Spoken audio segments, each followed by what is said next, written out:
જય માતાજી। બિહાર ચૂંટણીમાં કોંગ્રેસનો સફાયો થઈ ગયો। ખાલી માત્ર ને માત્ર 6 સીટ મળી અને રાહુલ ગાંધીના બિહાર ચૂંટણી ટાણે શું ભાષણ હતા તે ભાષણ અને પ્રધાનમંત્રી શ્રી મોદીજીના ભાષણ જે ચૂંટણી જીતા પછીના બે બતાવશું। પહેલા સાંભળી राहुल गांधी नु ने પછી આગળ ચર્ચા કરી। बिहार के भाइयों और बहनों, आज आपने देखा होगा प्रेस कॉन्फ्रेंस में मैंने बीजेपी की सच्चाई, वोट चोरी की सच्चाई के बारे में बोला। हरियाणा का उन्होंने चुनाव चोरी किया, महाराष्ट्र का चोरी किया, पहले मध्य प्रदेश और छत्तीसगढ़ का चोरी किया और अब बिहार का चुनाव चोरी करने की पूरी कोशिश में है। मैंने प्रेस कॉन्फ्रेंस में आपको बिहार की एक कहानी सुनाई, एक परिवार की कहानी, एक गांव की कहानी, मगर यही बिहार में लाखों लोगों के साथ हुआ है। वोट कटा है, लोगों का वोट छीना गया है। वोट चोरी संविधान पर आक्रमण है, अंबेडकर जी के संविधान, गांधी जी के संविधान पर आक्रमण है और हम सबको वोट चोरी रोकनी है। बिहार के लोगों की, जेनजी युवाओं की जिम्मेदारी है कि आप सब भारी संख्या में बाहर आकर वोट करें। महागठबंधन और मेरी गारंटी है कि हम सब गरीबों की, किसानों की, मजदूरों की, हर जात की, अति पिछड़ों की, महादलितों की, दलितों की, अल्पसंख्यकों की, गरीब जनरल कास्ट की सरकार बनाएंगे। इस सरकार में हर बिहारी की आवाज होगी। बहुत बहुत धन्यवाद, नमस्कार, जय हिंद। એવી રીતે કઈ ચૂક થઈ રાહુલ ગાંધીથી કે ખાલી બિહાર ચૂંટણીમાં 6 સીટ મળી તો આ રાહુલ ગાંધીના ભાષણ છે બધાય। વોટ ચોરી તે કોંગ્રેસ વાળા કહે છે જનતાને તેમનાથી કોઈ મતલબ નથી, કારણ કે હકીકતમાં વોટ ચોરી થતી હોય તો જનતાને ખબર પડે ને। ખાલી ચોરીનો આરોપ તમે કોઈની ઉપર લગાવી દો તેનો કોઈ મતલબ નથી। અને બીજી છે જાતિની પોલિટિક્સ। રાહુલ ગાંધીનું એક બીજું ભાષણ છે તેમાં જાતિની પોલિટિક્સ છે અને તે જાતિની પોલિટિક્સ શું છે તે આગળ આપણે જોઈ અને પછી આગળ ચર્ચા કરી। कैसे हैं आप लोग? मूड कैसा है? जितवाओगे 100%?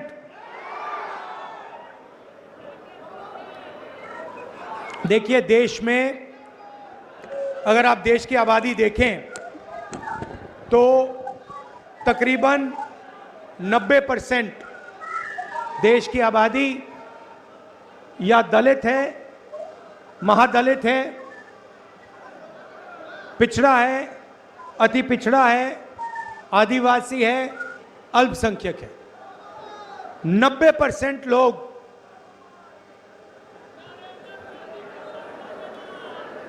इन हाँ नालंदा क्या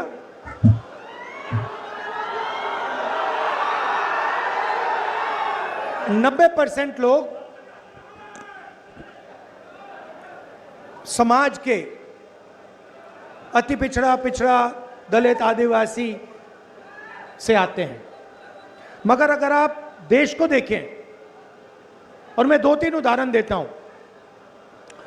अगर आप हिंदुस्तान के सबसे बड़ी कंपनियों को देखें, कॉरपोरेट इंडिया को देखें, अदानी, अंबानी जैसी कंपनियां जो हैं, 500 सबसे बड़ी कंपनी की आप लिस्ट निकालिए और इसमें पिछड़ा, अति पिछड़ा, दलित, महादलित, अल्पसंख्यक, आदिवासी को ढूंढ के निकाल दीजिए। आपको રાહુલ ગાંધીની પોલિટિક્સ જાતિની રાજનીતિ છે અને તેઓ કહે છે કે દલિત, પિછડા અને બધાથી 90% છે અને 10% જે બધા સરકાર ચલાવે છે। આ હકીકત નથી કે 90% દલિત, પિછડા, તે હકીકત કોંગ્રેસ પાર્ટીને જાણવી જોઈએ। તો જો એવું 90% હોય તો આવનારી ચૂંટણી જેટલી આવે છે ને બધી અને જેટલી થઈને તેમાં 50 દલિત ને પિછડાઓનું જ રાજ હોત, બરોબર।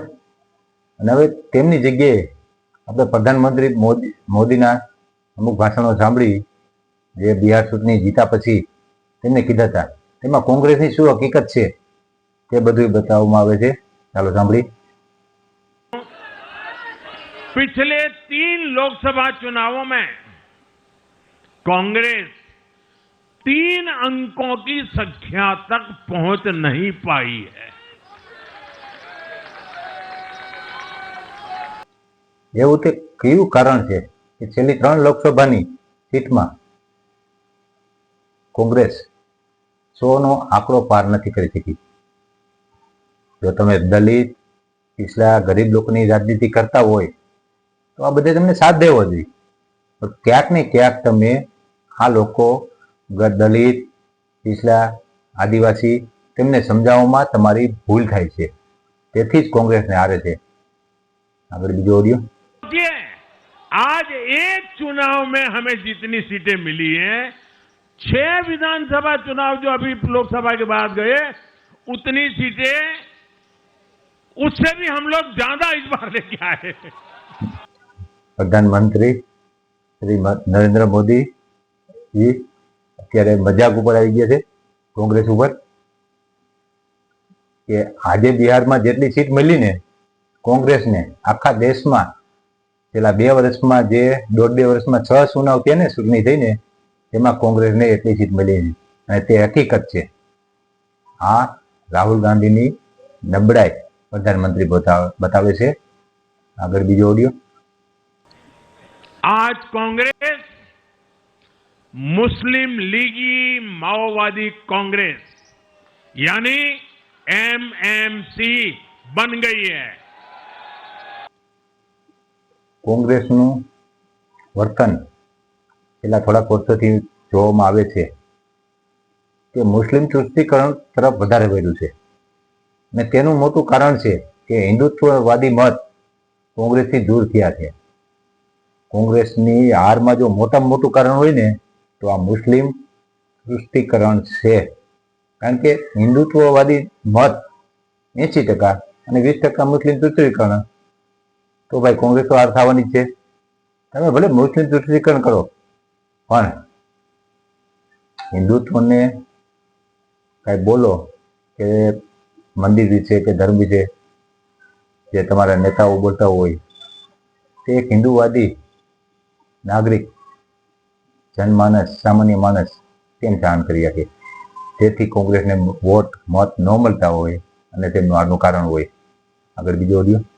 साथियों, कांग्रेस के जो सहयोगी दल हैं वो भी समझने लगे हैं कि कांग्रेस अपनी नेगेटिव पॉलिटिक्स में सबको एक साथ डुबो रही है। और आपको याद होगा, इसीलिए ही तो मैंने बिहार चुनाव के दौरान भी कहा था कि कांग्रेस के नामदार तालाब में डुबकी लगाकर बिहार चुनाव में खुद डूबने और दूसरों को डुबेने की प्रैक्टिस कर रहे हैं। એવું જ થયું બિહાર ચુનાવમાં, બિહારની ચૂંટણીમાં કોંગ્રેસે જનતા દળ યુનાઇટેડને એટલે કે લાલુ યાદવની પાર્ટીને પણ ડૂબાડી દીધી। એ મહા રેકોર્ડ છે હારનો અત્યારે કોંગ્રેસનો અને જનતા દળનો। જનતા દળ યુનિયન રાષ્ટ્રીય જનતા દળ આરજેડી તેમનો, બરોબર, ભૂલોમાં થોડીક મારી ભૂલ થઈ। જનતા દળ એટલે એ તો નીતિશ કુમારની, પણ લાલુ યાદવની પાર્ટી રાષ્ટ્રીય જનતા દળ આરજેડીને ડૂબાડવામાં મોટો હાથ કોંગ્રેસનો છે। ને તેવું જ આપણે જોયું આગળની ચૂંટણીઓમાં કે માની લ્યો બંગાળની ચૂંટણી હતી, ત્યાં મમતા દીદીએ તેમને અરે ગઠબંધન ન કર્યું, પેલા ગઠબંધન થતું હતું, ગઠબંધન ન કર્યું અને અલગથી લડી, ત્યાં પણ કોંગ્રેસ ફેંકાઈ ગઈ। અને યુપી ઉત્તર પ્રદેશની ચૂંટણીમાં ઠેઠ લગી સીટ શેરિંગ ન થયું અને મુલાયમસિંહ યાદવની પાર્ટીએ, અખિલેશ યાદવની પાર્ટીએ તેમના ઉમેદવાર જાહેર કરી દીધા અને કોંગ્રેસને એક રોટલાના બટકા જેમ અમુક સીટો આપી દીધી કે લડો આમાં તમે, બરોબર, કારણ કે તેમને ખબર છે કે કોંગ્રેસને જાજી સીટો દેવું તો હારવાના જ છે। હાલો આગળ। मैंने पहले भी इसी मंच से कांग्रेस के सहयोगियों को चेताया था। मैंने कहा था कि कांग्रेस एक लायबिलिटी है, कांग्रेस एक ऐसी परजीवी है जो अपने सहयोगियों के वोट बैंक को निगलकर अपनी वापसी करना चाहती है। પ્રધાનમંત્રી શ્રી નરેન્દ્ર મોદીજીની વાત સાચી છે। જો હવે કોંગ્રેસને આ અમુક રાજ્ય મહારાષ્ટ્ર, ઉત્તર પ્રદેશ, બિહાર, બંગાળ જેવા રાજ્યોમાં જો પાછું આવવું હોય તો સહયોગી પાર્ટીને પરજીવી તરીકે તેમના મત ખાઈને જ આવવું પડશે। બાકી ત્યાં લગી તો કોંગ્રેસનું કોઈ વજૂદ નથી। અને આવનારી એક બે ચૂંટણી આવશે તો ગુજરાતમાં પણ એ જ હાલત થવાની છે। મેઇન પાર્ટી વિપક્ષમાં આમ આદમી પાર્ટી આવી જશે અને કોંગ્રેસ પછી આમ આદમી પાર્ટીના મત ખાઈ જીવિત રહેવા માંગશે। કોંગ્રેસ જો જમીની હકીકત સમજે તો સારું, નક્કર સ્કૂલોમાં ઇતિહાસમાં ભણાવવામાં આવશે એક હતી કોંગ્રેસ। અમુક કોંગ્રેસના નેતાઓને ખોટું લાગશે પણ આ હકીકત છે। આ વિશ્લેષણ મારું અત્યારે હકીકત છે કે તમે જો હજી કોઈ તમે સુધારો નહીં કરો તમારા નેતૃત્વમાં કે દિલ્હીથી માંડી ગામડા લેવલ સુધી, તો ભવિષ્યમાં સ્કૂલમાં કોલેજમાં બધે ભણાવવામાં આવશે એક હતી કોંગ્રેસ। સમજવું તો સમજો, ન સમજવું તો જય માતાજી।